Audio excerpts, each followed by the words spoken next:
Good morning. I think that's the first time I've ever been compared to David Beckham. So thank you for making time to listen to my talk today. And before I get to what I'm sure is the most interesting topic to you, the creation of PlayStation 4, I'd like to tell you a little bit about my experiences before I started working at Sony Computer Entertainment. To put it briefly, I've been making games professionally for 31 years, starting in the arcades and then moving to the consumer side of the business. I'm bilingual. The other language that I speak is Japanese. And I'm married to a very nice lady. We'll be celebrating our 25th anniversary next year. Now, something unusual about my background is, even though I've worked on over 30 games over the years, they've all been first-party titles or close to being first-party titles. None of the games here are multi-platform. And also, I've always been attracted to the extreme high-tech end of the business. If you go back enough years, these games don't seem particularly high-tech. They look quaint. But that's just a testament to how rapidly technology evolves over time. It's particularly staggering to think about how much technology has changed since 1964, the year I was born. That's basically a 50-year span. The hot new technology in the United States that year was the color television. Only 1 in 30 households had one. And we were ahead of the rest of the world. In Europe and the UK, there were no color televisions, and there was no broadcasting in color at all at that time. I was also born at a time before commercial video games. Commercial video games didn't appear until 1971 in the form of Pong.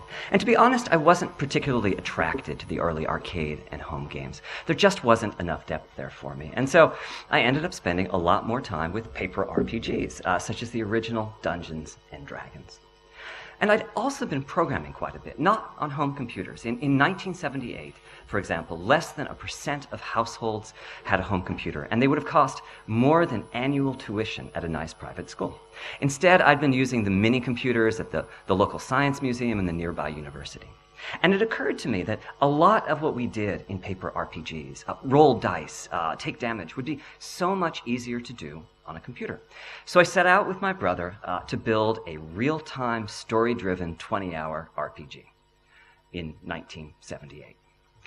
And we weren't satisfied with the kind of graphics you ultimately saw in Ultima or Wizardry. We wanted to create a full 3D adventure with these virtual worlds rendered from the player's perspective. Now, needless to say, this was pretty ambitious. We were writing our code on punched cards and displaying images on a scope. And we never did get the game done. But we were finally able to see the game that we were trying to build many years later. It was called Final Fantasy VII. And it just took a staff of over several dozen professionals 5 years to make. Now, my second hobby in my teenage years was playing arcade games. After a number of years, the graphics and the level of fantasy had advanced enough that they really started being appealing to me. So, beginning with Space Invaders, I became a serious arcade game player. Asteroids, Tempest, Defender, and the like. And about this time, I entered the university, becoming a full-time student at the age of 16. That's 2 years younger than is usual in the United States. I focused on math and physics, but to be honest, my studies weren't all that interesting for me. So I started looking for a way to turn my two hobbies into a job. And those hobbies were programming and playing video games. So I interviewed at a few local game companies, and at the age of just 17 years old, I got a job at Atari's coin-operated game division. And this was very unusual even for them. I was the youngest employee at Atari by 5 years. But they were in a take-a-chance mode, and something about having this child prodigy programmer gamer on the staff really appealed to them. Now, making arcade games in 1982 at Atari was definitely challenging. Most of these games were created by just one person. You had to be the designer, the programmer, and you usually had to make your own artwork as well. You simply had to be a jack of all trades. And none of us had any prior experience making video games. How could we? This was the dawn of the industry. So consequently, the failure rate of first titles by any game creator was about 100%.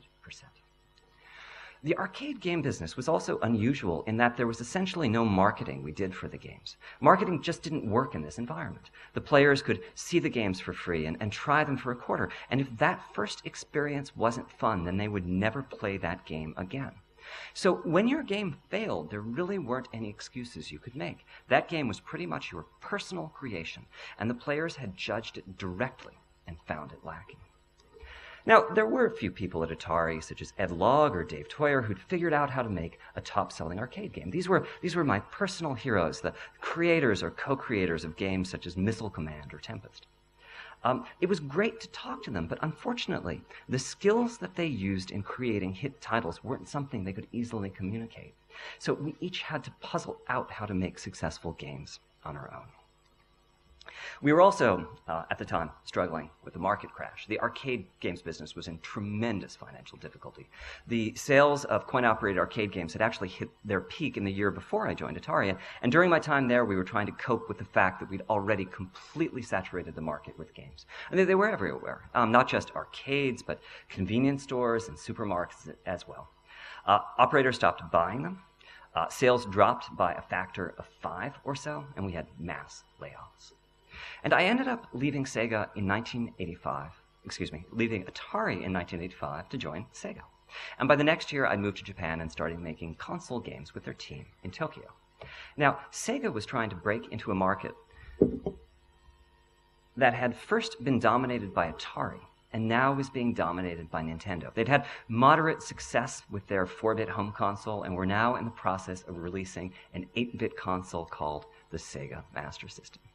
And one sign of the times was that there were essentially no third parties. A few titles were made by our one software collaborator, that was a company called Sunsoft. But other than that, the entire lineup for the Master System was being created by a 40-person internal team. And we were busy. The typical title was created by just 2 people, a programmer and an artist, in just 3 months. Almost none of the Sega talent spoke English, and I ended up learning quite good Japanese simply as a matter of survival. Now, the president of the company at the time had a fairly odd philosophy. He felt as if title quality was more important than title quality. In other words, the NES, which was the Nintendo console at the time, had 80 games for it. The Sega Master System had 40 games for it. And he felt that the path to success was to make our software lineup larger than Nintendo's. And that turned out about as poorly as you can imagine. In the United States, we ended up with a 4% market share to Nintendo's 94%. In fact, none of the games we created were truly successful until the president changed his philosophy and put 5 times the usual resource into just one title. And that was, of course, Sonic the Hedgehog, which was Sega's first million seller. Now, after 7 years with Sega, I joined a startup called Crystal Dynamics. I was the first member of the first game team. And one of the main reasons I joined was that they would be doing very early development for a console called the 3DO Multiplayer, which we all thought would be the console that made 3D graphics possible. And to be clear, when I say 3D graphics, I just mean the graphics in a modern video game, like an FPS or an adventure game. Because in 1992, when I joined Crystal Dynamics, virtually all console games were side-scrollers or had top-down views or the like. And Crystal was an incredible place to work. We had a lot of fun. And at the same time, at least in the early years of the company, we just weren't that good at making the games. We had Sega's bad habit of valuing title quantity over title quality. And we'd learned all the wrong lessons from Electronic Arts. We created massive technical design documents and game design documents that were ultimately meaningless. And to be honest, at the time too, I too believed that massive design documents and detailed schedules were part of the proper and efficient way to make games. But I did start to notice that these documents wouldn't even last a month without needing to be rewritten. It appeared to me as if certain aspects of the process of game creation were simply unschedulable and untrackable. And I began to wonder if there wasn't a better way to make games. Now, perhaps the biggest impact of my time at Crystal Dynamics was that I finally had a chance to write a real-time graphics engine. And being an engine programmer for the first time was definitely a learning experience. Unfortunately, one of the first things I learned was that the 3DO hardware was simply too underpowered to provide much of a gaming experience, whether it was 2D or 3D. It was quite disappointing. Now, at this time, we started hearing about a more advanced console in its early prototype stage. It was called the PlayStation. Sony Computer Entertainment didn't have much of an organization in the US at that time. So on one trip to Japan, I went to Sony Computer Entertainment headquarters in Tokyo to see if I could get a dev kit. And I was told no, They're available only to Japanese licensees. English language contracts haven't even been created yet. So I said, that's fine. Just think of Crystal Dynamics as a Japanese licensee. And I signed the Japanese contract. And amazingly, they sent us over a dev kit. I believe it was the first one that any US company had ever received. And though I didn't know it at the time, we received that dev kit because a man in the business development group named Shuhei Yoshida saw me come in and thought, this Mark guy might be going somewhere. And though it was very much against the rules, Shu approved that dev kit. Now, I never got a chance to use that dev kit because in 1994, I got a very big break. Universal Studios, which was one of the major entertainment conglomerates, had decided to enter the cutting-edge world of multimedia. And they weren't really sure what multimedia was. They noticed that Myst and The Seventh Guest had been selling very well, and they wanted to be sure that they weren't left behind. As a result, I was recruited to help start up their interactive entertainment group, which was called, simply enough, Universal Interactive Studios. I was initially vice president of product development and later ended up president of the company. Now, the best part of this was that Universal didn't really know the business. And as a result, I had a great big bag of money and no supervision whatsoever. My belief was that multimedia was just video games by another name, so I focused on creating titles for PlayStation. And I was finally able to set the principles under which game creation would occur. I focused on game quality over game quality, and I threw out those lengthy game design documents and technical design documents. And it's hard to believe that start to finish, my time at Universal Studios was just 4 years.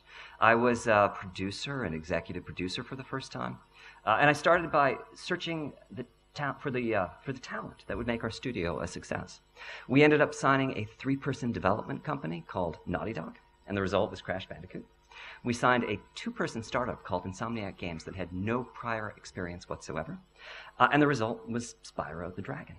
And part of the reason behind our success was that we were able to spend $2 or $3 million a title, which, believe it or not, in those days would ensure the highest possible production values. And we also benefited from a streamlined approach. We'd write a 4-page concept and just dive right into the game development. We didn't try to overly plan the initial stages of game creation. Altogether, the titles we created in those first years went on to sell over 20 million units. Now, these were PlayStation titles, and as such, we didn't have much of a sales and marketing organization of our own. We ended up licensing distribution rights to Sony Computer Entertainment, and Ken Kutaragi hand-picked the producer who would work on us for Crash Bandicoot, which, let me tell you, made me quite a bit nervous. But as an amazing coincidence, it turned out that the producer was Shuhei Yoshida. So Shu, who had sent me that first dev kit in the US because he thought I might be able to do something exciting with it, was indeed correct, because Crash Bandicoot became the top-selling brand for PlayStation. But Shu did have a lot to do with that himself. We never would have been a hit title in Japan without his guidance.